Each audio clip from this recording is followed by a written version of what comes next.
அனைவருக்கும் வணக்கம். அங்கீகாரம். நம்ம எல்லாருமே அங்கீகாரத்துக்காக ரொம்ப ஏங்குற மனித இனம் எல்லாமே ஏங்குறோம்.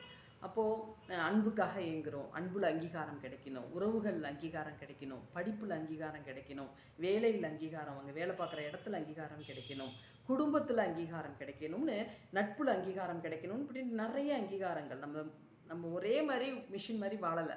நமக்கு இதில் அங்கீகாரம் கிடைக்கணும், நம்ம எங்கே வேலை பார்த்தாலும் என்ன சார் நம்ம தனித்தன்மையாக தெரியணும், அங்கே பெரிய ஆளாகணும், அங்கீகாரம் அங்கே கிடைக்கணும்னு நினைக்கிறோம். ஆனால் உண்மையில் அது கிடைக்காதப்ப நமக்கு கொஞ்சம் கஷ்டமாயிடுது. நம்ம இயற்கையே அங்கீகாரம் கொடுத்ததால தான் நம்ம பிறந்திருக்கோம் இல்லையா? இயற்கையும் இறைவனும் கொடுத்ததால தான் நம்ம பிறந்திருக்கோம்.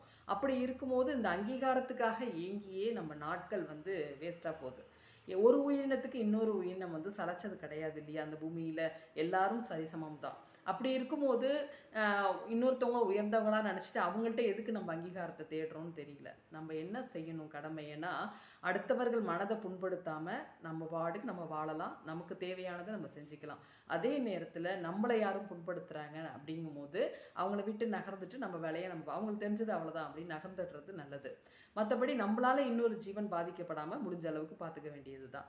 இதுதான் நம்ம இறைவனுக்கு கொடுக்குற அங்கீகாரமாக நம்ம எடுத்துக்கணும். இயற்கைக்கும் இறைவனுக்கும் கொடுக்குற அங்கீகாரமாக எடுத்துக்கணும். அதனால் இந்த அங்கீகாரத்தை ஏங்கியே நாட்களை வேஸ்ட் பண்ணாமல் நம்மளால் முடிஞ்சதை இந்த இயற்கை 4 பேருக்கு ஹெல்ப் பண்ணிவிட்டு அடுத்தவங்க மனசை காயப்படுத்தாமல் வாழ்ந்துடணும். நன்றி.